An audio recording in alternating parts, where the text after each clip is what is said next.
and we will succeed, just as this country has seen off every alien invader for the last 1,000 years.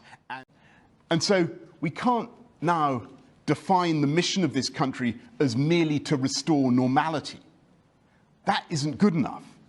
In the depths of the Second World War, when just about everything had gone wrong, the government sketched out a vision of the post-war New Jerusalem that they wanted to build. And that's what we're doing now, in the teeth of this pandemic. We're resolving not to go back to 2019, but to do better, to reform our system of government, to renew our infrastructure, to spread opportunity more widely and fairly, and create the conditions for a dynamic recovery that is led not by the state, but by free enterprise. Cosmic spanner may be hurtling towards us in the dark, and stopping the whole criminal justice system from being hamstrung by what the Home Secretary would doubtless and rightly call the lefty human rights lawyers and other do-gooders. Imagine that future with high-skilled green-collar jobs in wind, in solar, in nuclear, hydrogen, and in carbon capture and storage. Retrofitting homes, ground-source heat pumps. Mother Nature has savaged us with COVID. But with the help of basic natural phenomena, we will build back and bounce back greener. And this government will lead that green industrial revolution. The COVID crisis is a catalyst for change. So we need to give people the chance to train for the new jobs that are being created every day. And there's one area where we are progressing with gale force speed, and that is the green economy. The green industrial revolution that in the next 10 years will create hundreds of thousands, if not millions, of jobs. But we must be clear that there comes a moment when the state must stand back and let the private sector get on with it. I have a simple message for all those on the left, the Labour Party, who think everything can be funded by Uncle Sugar, the taxpayer. It isn't the state that produces the new drugs and the therapies we're now using. It isn't the state that will hold the intellectual property of the vaccine if and when we get one.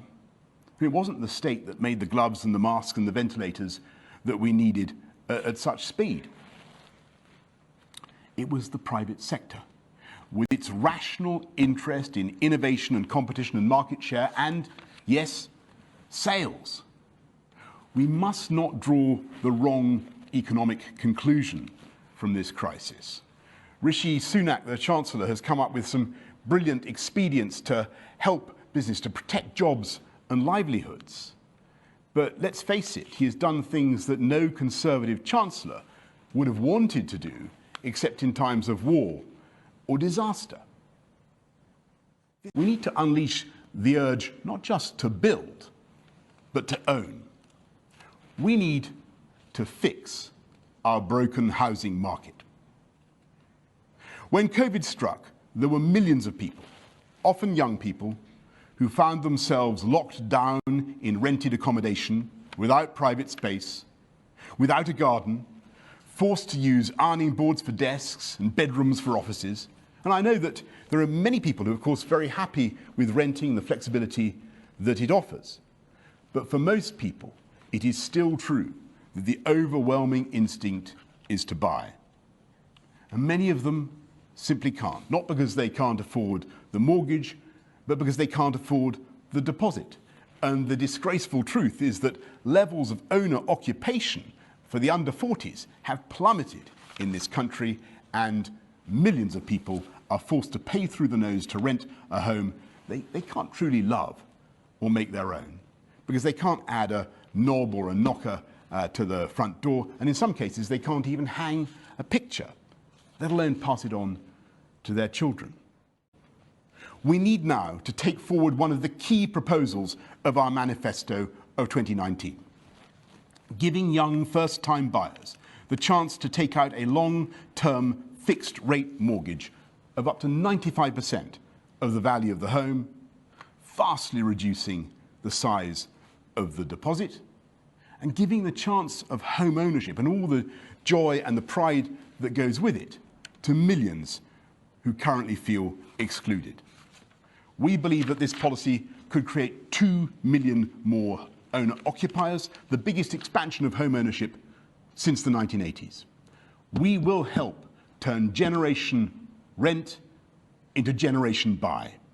We will fix the long-term problems of this country, not by endlessly expanding the state, but by giving power back to people. The fundamental life-affirming power of home ownership, the power to decide what colour to paint your own front door. With our long-term fixed-rate mortgages, we want to spread that opportunity to every part of the country. And that is the difference between us Conservatives and the Labour opposition. They may have million-pound homes in North London, but they deeply dislike home ownership for anyone else. I want you to raise your eyes, and I want you to imagine that you're arriving in Britain in 2030, when I hope that much of the programme that I have outlined will be delivered.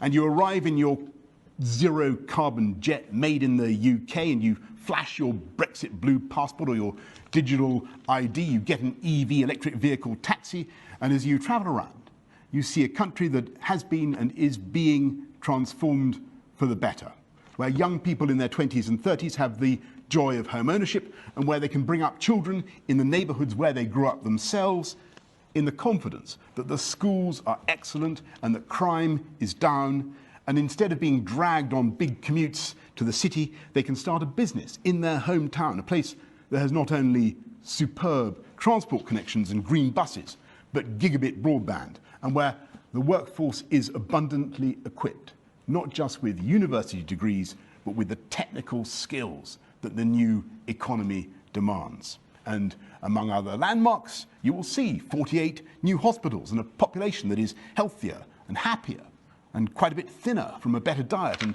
taking so much exercise in the new cycle lanes and walking among the millions of trees that have been planted and going for picnics in the new wild belts that now mark